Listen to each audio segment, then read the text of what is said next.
Hello and welcome back to Koala Moon, children's bedtime stories and meditations designed to make bedtime a dream.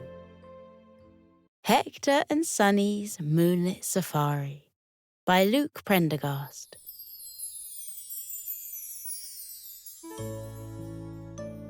Several months had passed since Hector the Golden Retriever and Sunny the Spaniel had gone on holiday to New York City. They still dreamt about it now, packing their bags, travelling with Hector's dad to the airport.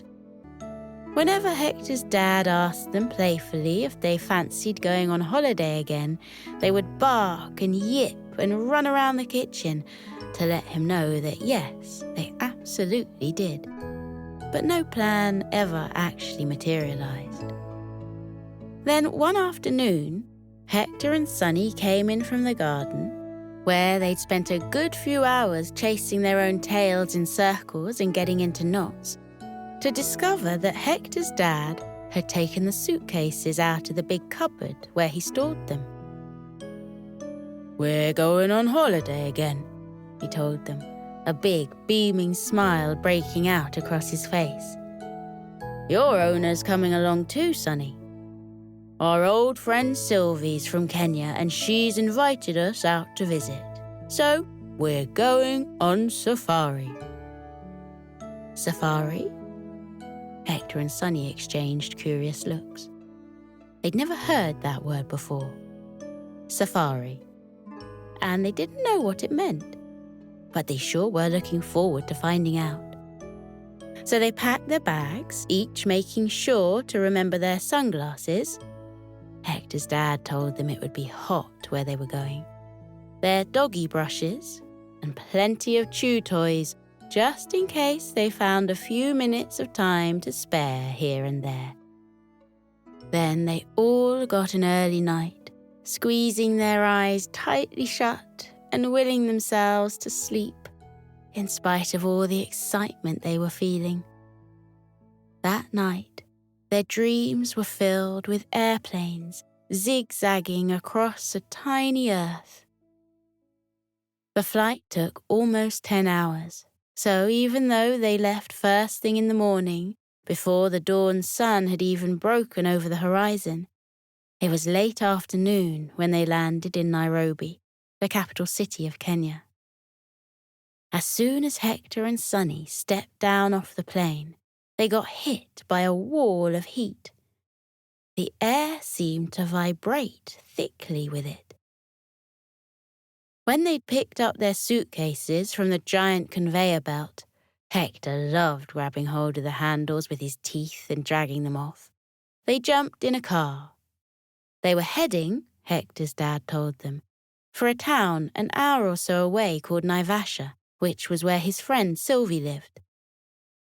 "We're going to be driving through the Great Rift Valley," Hector's dad said from the front seat. Hector and Sunny glanced at each other. The Great Rift Valley? What was that? Soon enough, they found out. The car left the busy road and began to climb up a big hill. When they reached the crest of it, the land on the other side fell away into the hugest valley they could ever have imagined. For miles and miles and miles, as far as the eye could see, green savanna unrolled beside them, punctuated here and there by solitary mountains, flat-topped hills, clumps of trees. They could even see a storm in the distance, a black mass of clouds with ribbons of rain falling out from beneath it, travelling on the winds through the valley. The Great Rift Valley, Sunny's mum told them, was created millions of years ago, when tectonic plates deep beneath the Earth's surface rumbled and drifted apart. Back then, the drift caused earthquakes and volcanoes to form, which became the mountains they could still see, and also caused a huge valley to be created. The valley stretched all the way from Egypt way up north to Mozambique, far in the south. Now it had grown so lush with trees and grasses that it was home to many of the world's most wonderful wildlife, which was why, she said, they were coming here to go on safari. Occasionally, as they drove, Hector and Sunny thought they could see little shapes moving across the valley, but they were far too far away to see properly. "Here we are," Hector's dad announced as they pulled up to a house on the outskirts of a town. The sun was just setting. The sky had dipped from blue to lilac and was filled with puffy pink clouds. When Hector and Sunny hopped out of the car, they could hear the sounds of insects buzzing in the big leafy trees that sprung up around the house. Just then, a woman in blue jeans and white t-shirt stepped out of the house. This must be their friend, Sylvie. She gave Sunny's mum and Hector's dad a big hug, and then, from behind her, stepped a creature that neither Hector nor Sunny had ever seen before. She looked kind of like a weasel, they supposed, or an otter, except she walked on her two back legs. "Hello," she said, giving the dogs a wave. "I'm Mira, the meerkat. I live here with Sylvie. You two must be Hector and Sunny." Hector and Sunny told Mira it was good to meet her, and Mira replied that it was nice to meet them, too. Their owners had already climbed the steps to the veranda that circled Sylvie's house. The two of them stepped inside, and the door hung open behind them. But instead of following them inside, Mira the meerkat gave the two dogs a big grin. "I know it's almost night-time," she said, "but I was wondering if, as it's your first evening in Kenya, you two wanted to join me on a little bit of an adventure." Both Hector and Sunny's ears pricked. Neither of them could ever resist the suggestion of an adventure. What kind of adventure?" Sunny asked. "Have you ever heard of Lake Naivasha?" Mira asked. Sunny shook her head and looked at Hector inquisitively. He shook his head too. "No," they said. "What's that?" "Lake Naivasha is what gives its name to this town. It's a huge lake, as big as a sea, and it's not very far away. We can take a walk there. There are so many wonderful things to see and cool animals to meet, so," she concluded with a little wink and a twitch of her nose. "What do you say?" Hector and Sunny answered in a flash. "We say yes." Mira clicked her fingers, and time froze for their owners. That way they wouldn't even notice that they were gone. It seemed Mira had a little bit of magic around her. Sunny was beginning to think she was Kenya's version of Sydney the squirrel. Mira beckoned the two dogs with her little black paw. "This way," she said. Hector and Sunny followed Mira through some dense hedges until they broke out into a big field on the other side. Here and there across the meadow grew clumps of huge trees, their yellow trunks bent in jagged angles so that it looked like they were leaning over. Their branches fanned out on top into a flat canopy of leaves, so that they looked like palms raised flat to the sky. "What are those trees called?" asked Hector. "We don't have any trees, anything like that at home." "Those are called acacia trees," Mira said. "They're all over Kenya." But I suppose that the trees back at your home would look completely strange to me." Hector frowned and then nodded his head. He'd never thought about it like that before. They were walking towards one such group of acacia trees when, all of a sudden, Sunny jumped and grabbed hold of Hector. "What's the matter?" Hector asked her. "Well, the thing is," Sunny said, her voice quivering a little, "can trees in Kenya move?" Hector wrinkled his nose. "What do you mean? Why are you asking a question like that?" "Because," Sunny said, pointing ahead of her, "that tree there, it seems to be moving." Hector looked and saw that Sunny was right. One of the trees had dislodged itself from the ground and appeared to be walking in rolling gait across to another tree. Beside them, Mira the meerkat descended into ripples of laughter. "No, no, no, no," she said. "That's not a tree. That's a giraffe."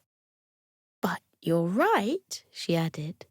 "From a distance, their long necks and brown and yellow coat do make them look a bit like acacia trees."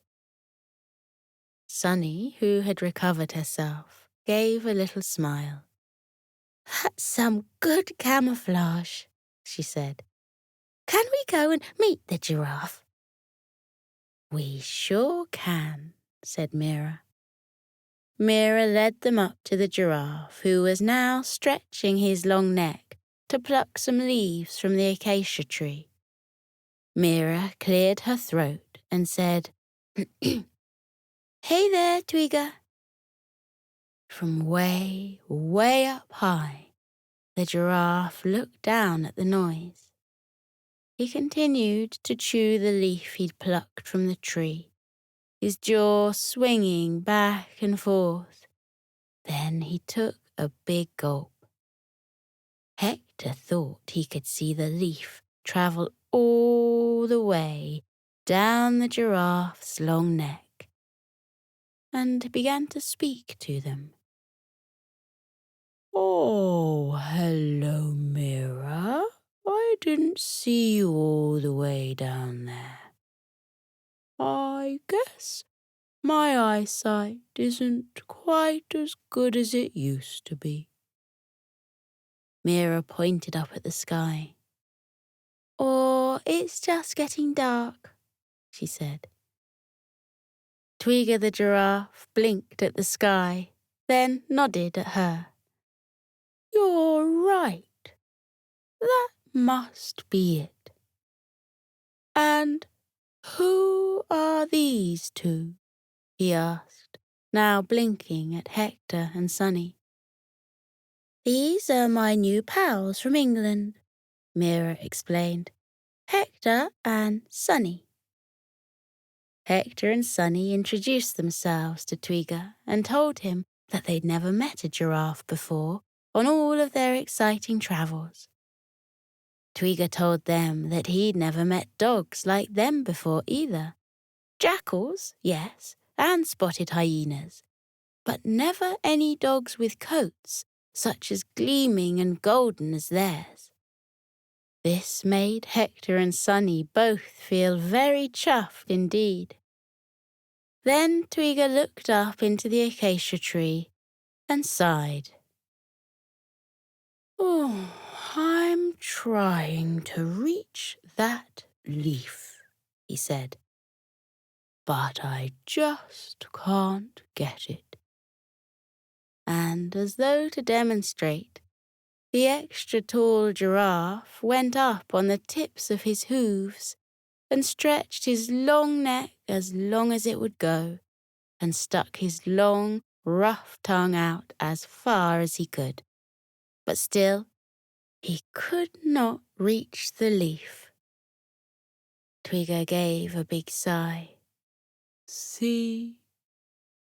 Hector gave a little yip. "We can help you with that," he said. "You can?" asked Tweeger. And then Hector explained how once upon a time he and Sunny had gone on an adventure to the Amazon rainforest, where they'd met a friendly jaguar called Claus. And Claus had taught them how to climb trees, which was usually the kind of thing only cats and not dogs could do.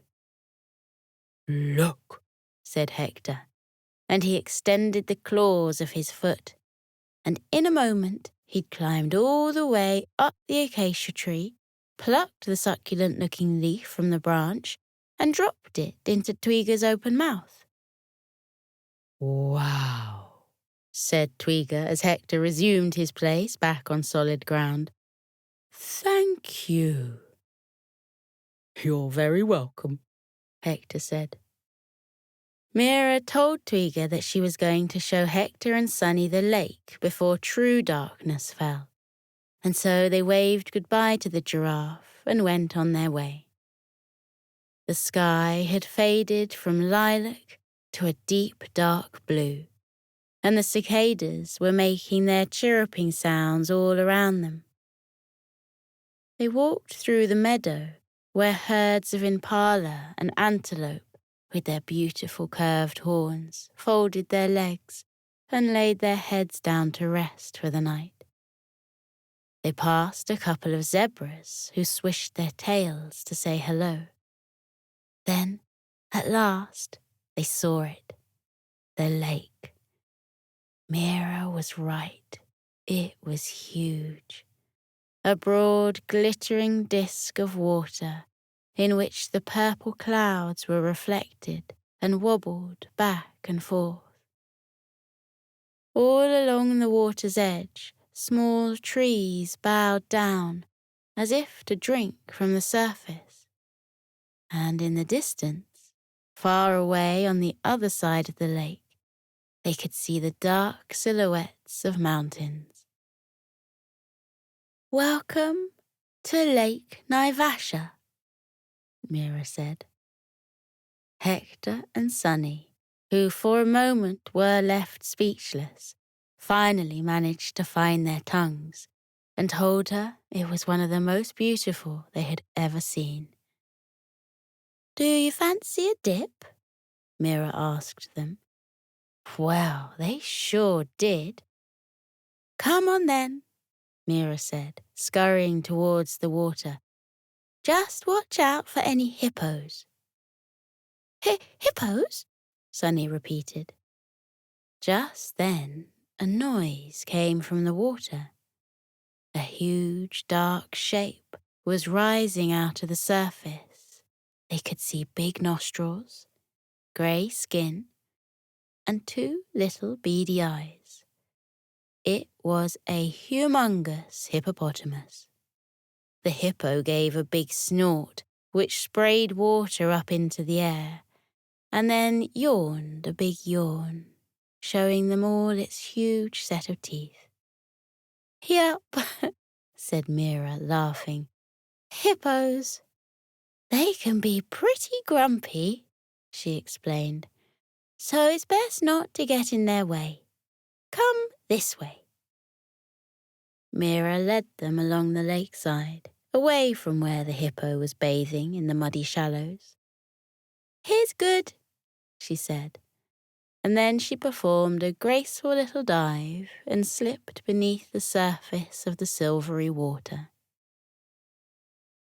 It didn't take Hector and Sunny long to follow after, and soon enough they were all swimming and splashing about in Lake Naivasha. Mira showed them how she liked to dive down and run her fingers through the dense reeds that grew at the bottom of the lake, and Hector and Sunny taught her their favourite swimming stroke, doggy paddle. At last, they simply lay on their backs, floating on the warm water, looking up at the stars twinkling in the sky. The moon was out now, a milky crescent moon that looked like a smile, and which spilled its light down onto the water, so it seemed that the lake had been transformed into liquid silver. It was so utterly tranquil, with the strange sounds of unknown birds twittering and cooing unseen in the trees, and the water lapping gently against the shore, that Hector and Sunny began to feel very tired indeed. "Come on then, you two," Mira said as she heard the dogs begin to yawn. "Time to get you back home and to bed." They clambered out of Lake Naivasha, shook the water off their coats, and headed back the way they came. It was almost completely dark now.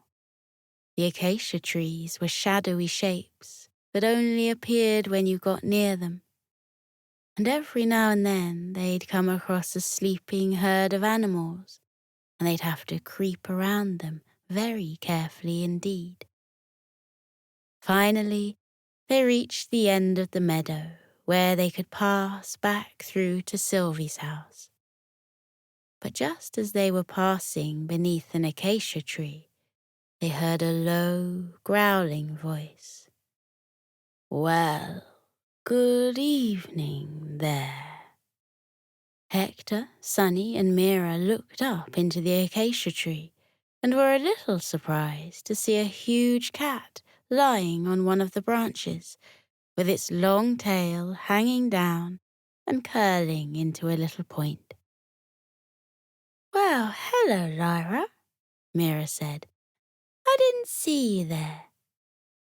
Lyra the leopard gave a twist of her tail. "That," she said, "is rather the intention." Leopards, she told them, were shy and solitary creatures. They preferred to keep out of sight, hidden in shadowy places and up in the secret boughs of trees. "But, you know," she added, "it's rather peaceful up here.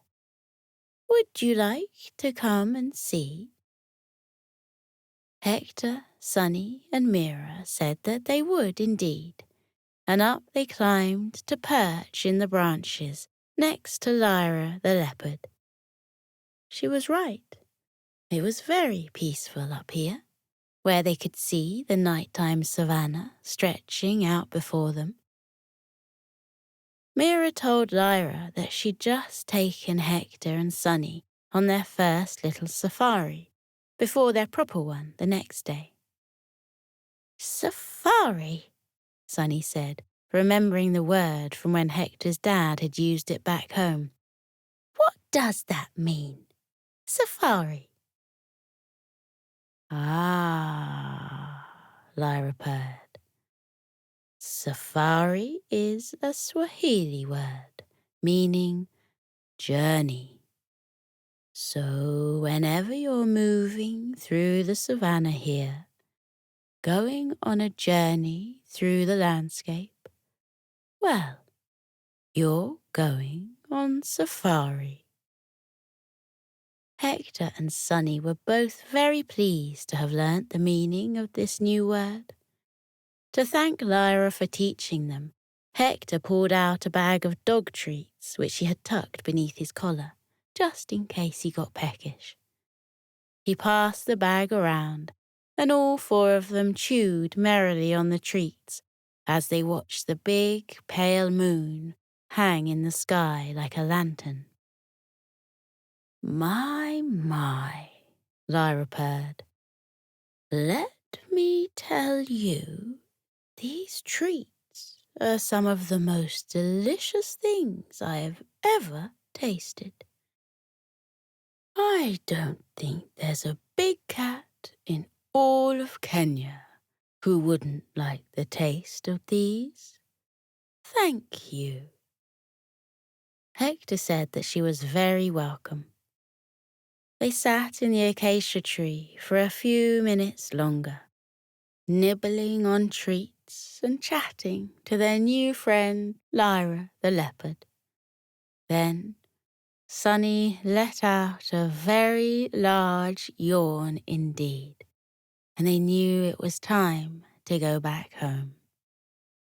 They said their goodbyes and climbed down the tree. As they walked back to Sylvie's house, they felt like they were falling asleep on their feet. It had been a very long day indeed, flying all the way from England to Kenya and being taken on their first ever miniature safari. Hector and Sunny were ever so grateful to Mira for that. "The pleasure is all mine," Mira said. And when they got back to Sylvie's house and time unfroze, their owners were amused by the animals' sleepy yawns and tired blinks. They commented that the dogs must have been tired out from the plane journey, knowing nothing about the late-night safari they'd just enjoyed. As their owners chatted, Hector, Sunny, and Mira tucked themselves up on the veranda outside in the warm Naivasha air. "Good night, Sunny. Good night, Mira," Hector said, stretching his toes and letting out a yawn. "Good night, Hector," Sunny said. "Sleep well, both of you," Mira told them. "For tomorrow we go on an adventure safari, and it is important that you're both well rested." And so the three of them closed their eyes, the smell of honeysuckle drifting over the veranda, and with the sound of the cicadas as their bedtime lullaby, they drifted off into a deep and peaceful sleep.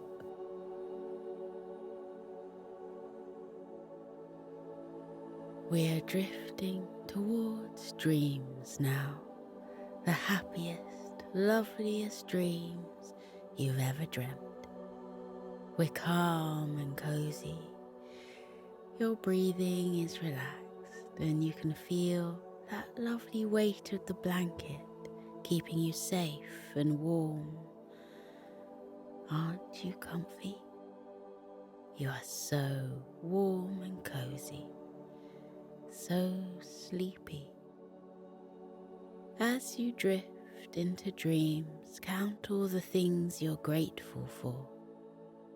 Let yourself fill up with all of the little moments that made you smile today.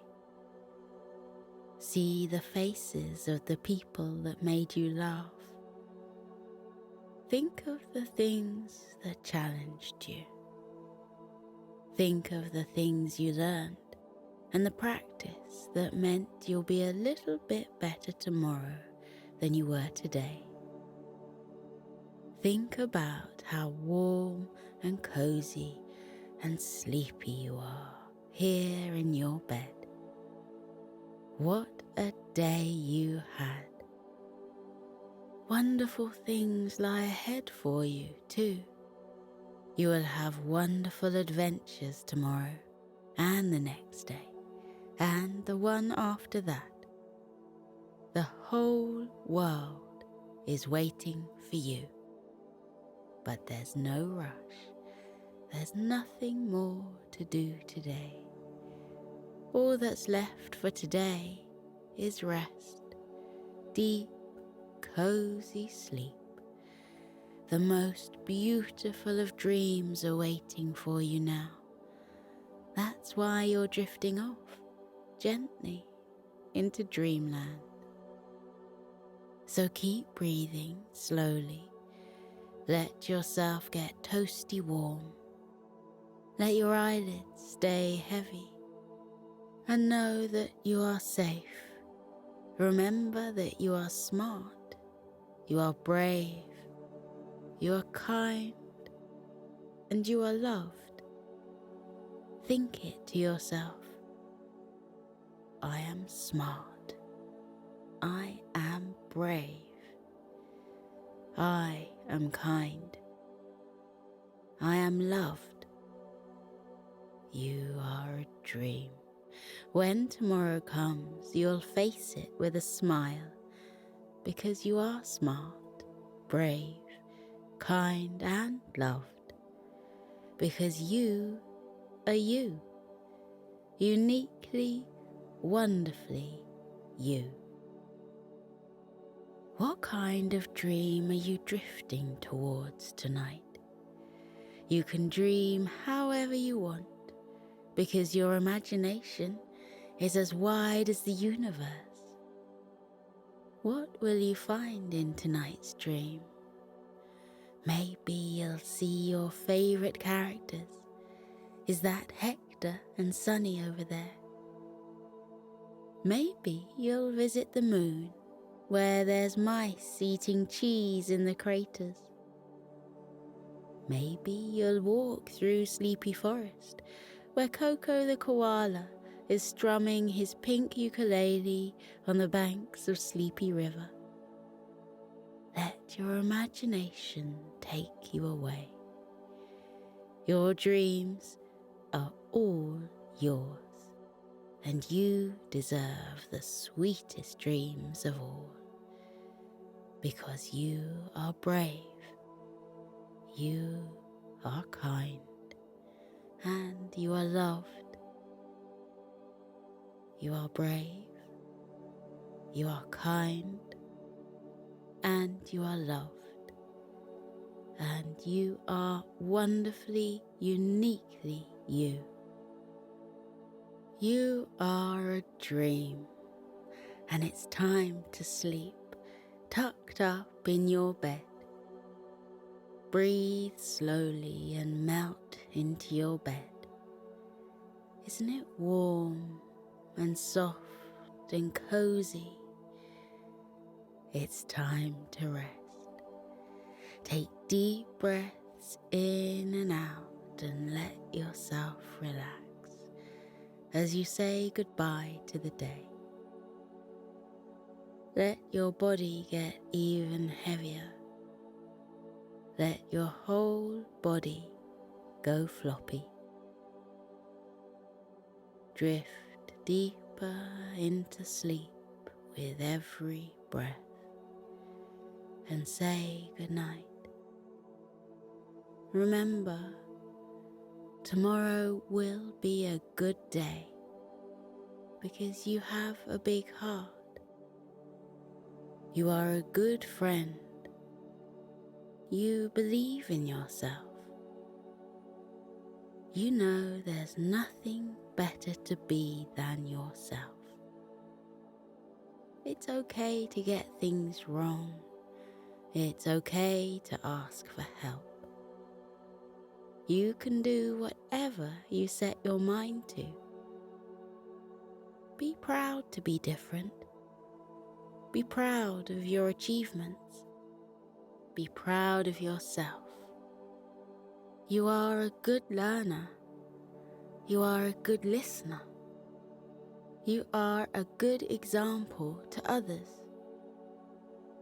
You are valued. You are loved. You are sleepy. So drift off now, little one. Let the dreams take over. As you sleep, let your dreams take you to magical lands and faraway places. Remember, there's no room for worries in your dreams, just magic. It's a magic place where anything can happen, anything you want. It's a place of positivity and light. Let positivity soak into you and fill you up. Imagine it as a golden light traveling from the tips of your toes to the top of your head. Imagine that wherever the light touches you fills with happiness. Imagine that the light makes you feel calm.